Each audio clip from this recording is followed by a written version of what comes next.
Bonjour, l'un des grands défis du XXIe siècle concerne les enjeux énergétiques auxquels vous êtes forcément déjà sensibilisés.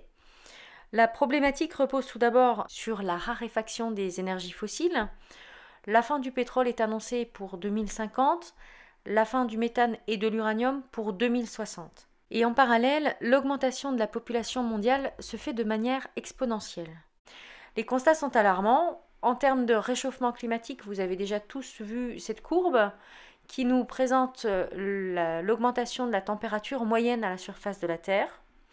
Et puis d'autre part, le fait que la consommation mondiale ne cesse d'augmenter également. Trouver des solutions en matière d'énergie, c'est bien un des grands défis du XXIe siècle. Alors tout d'abord, un petit tableau histoire d'avoir un récapitulatif des différentes énergies primaires ainsi que des exemples de ressources énergétiques pour chacune. Donc nous avons parlé des énergies fossiles dont la raréfaction est un souci. En ce qui concerne le pétrole et le méthane, il s'agit d'énergie chimique et en ce qui concerne l'uranium, on est sur une énergie nucléaire. Donc si l'on barre les hydrocarbures et l'uranium, il va falloir réfléchir à développer les autres types d'énergie. Évidemment, si l'énergie est plus difficile à trouver, la première grande piste, ce sera d'en consommer moins.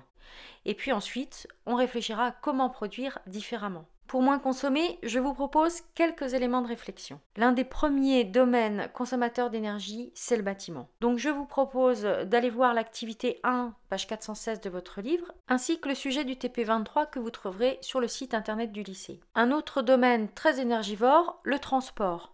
Là, allez voir l'activité 2, page 418 de votre livre et essayez de modifier vos habitudes de transport. Et puis enfin, je vous propose de réfléchir à vos achats en allant voir ces deux liens. Le premier lien vous propose quelques pistes pour faire des achats plus raisonnés. Le deuxième est un extrait de film qui vous fera sans doute réfléchir aux impacts de la consommation de viande à bas prix. Je vous laisse regarder. Notre deuxième piste concernant les enjeux énergétiques, c'est produire différemment de l'énergie. Donc pareil, différents éléments de réflexion avec des exemples. Le solaire photovoltaïque, l'énergie éolienne, je vous propose en exemple des reportages de rue 89, la pile à combustible, le solaire thermique qui permet dans nos régions d'obtenir de l'eau chaude en utilisant uniquement l'énergie solaire et qui permet dans des régions plus ensoleillées de fabriquer des centrales solaires thermiques à concentration. Je vous propose un petit lien vers une animation du CEA. Encore une solution à étudier, celle des biocarburants. Vous en avez parlé en première S, on en reparlera également dans le chapitre 17. La filière du nucléaire, très défendue en France, très exploitée, qui dispose de beaucoup de financement et de beaucoup de recherches. Elle a également son côté obscur que vous pourrez voir dans les films de Alain de Halleux notamment. De même pour la filière des gaz de schiste, qui a ses défendeurs et ses détracteurs. Je vous propose de voir ce qu'en disent les Américains qui vivent la situation depuis quelques années puisque cette filière y est très développée. Et puis enfin, dernière piste que je vous propose, c'est le projet hydrolien à Paimpol-Bréhat. Un petit film pour comprendre cette ressource.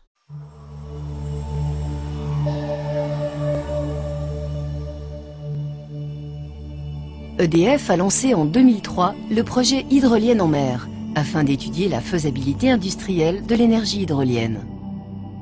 Après 4 ans d'études et une large concertation avec tous les acteurs de la mer, les élus et les associations de protection de l'environnement, EDF a décidé, en juillet 2008, la construction du projet hydrolien de Paimpol-Bréhat, en région Bretagne, qui se positionne en leader du développement des énergies marines.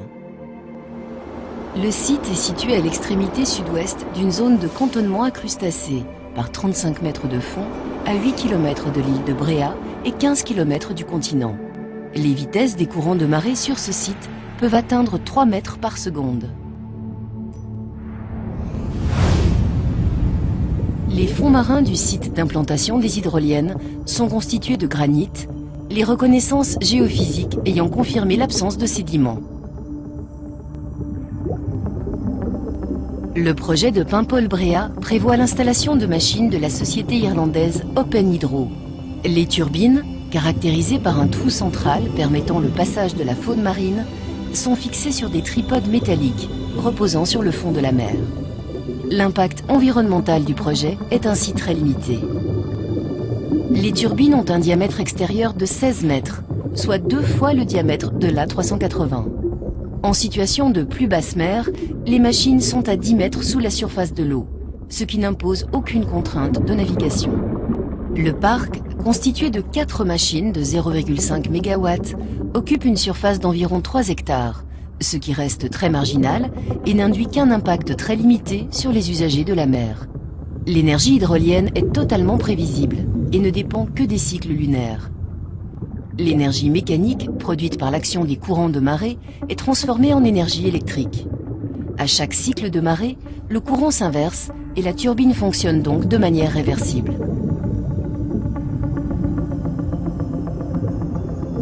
L'électricité, produite par le stator des machines, est évacuée par un câble depuis les hydroliennes jusqu'à un convertisseur électrique situé à proximité des machines au fond de la mer.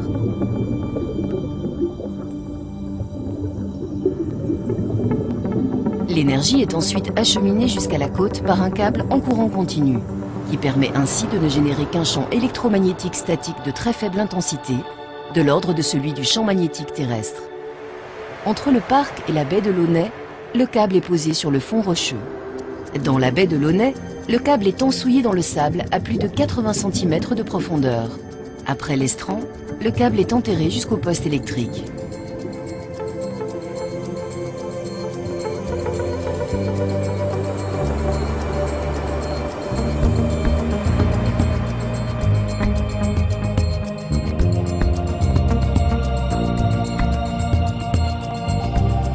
L'énergie, à nouveau transformée et convertie en courant alternatif, peut finalement être délivrée en 20 000 volts sur le réseau de distribution d'électricité. Ce parc hydrolien pilote équivaut à alimenter 2000 foyers. EDF teste ainsi la technologie hydrolienne pour promouvoir le lancement d'un nouveau mode de production d'électricité, prédictible et sans émission de CO2.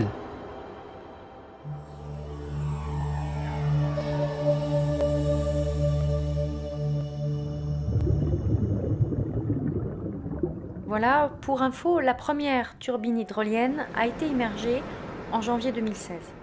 Et puis, comme il n'y aura pas de solution unique et que toutes les voies sont à explorer, je vous propose une dernière petite idée, la récupération d'énergie cinétique humaine.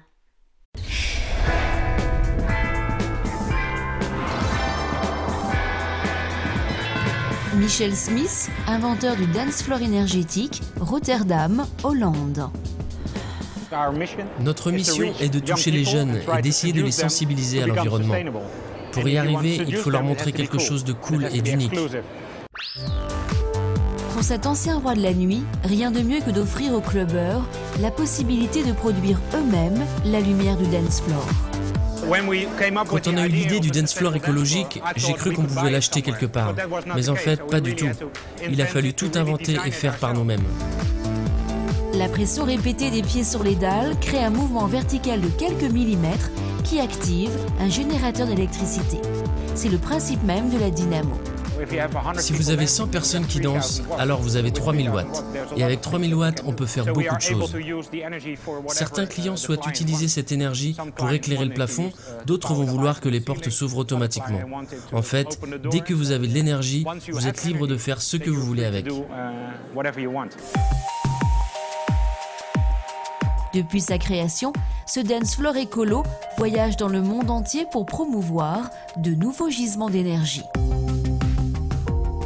Nous sommes au même point que les panneaux solaires il y a 30 ans. Pour la première fois, nous sommes capables de produire de l'énergie avec le mouvement des gens. Et il y a du mouvement partout.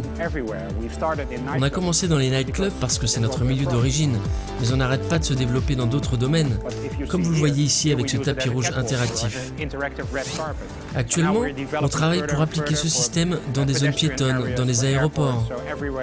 Partout où les gens marchent et qu'on a besoin d'énergie, les développements possibles sont sans limite. Alors, prêt à tester votre capacité de production électrique en vous déhanchant sur la piste ?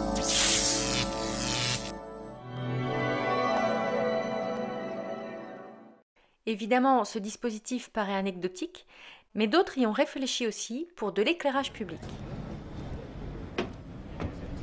C'est en quelque sorte la route du futur, puisque c'est une route qui est productrice d'énergie. Elle est productrice à double titre, puisque d'une part on récupère l'énergie, on va dire relativement classique, à travers des bordures qui sont des bordures solaires, et puis surtout on récupère l'énergie à travers des dalles qui sont des dalles podo-électriques, c'est-à-dire qu'elles transforment tout simplement l'énergie mécanique des passants en énergie électrique, et suffisamment pour aller éclairer un lampadaire de rue.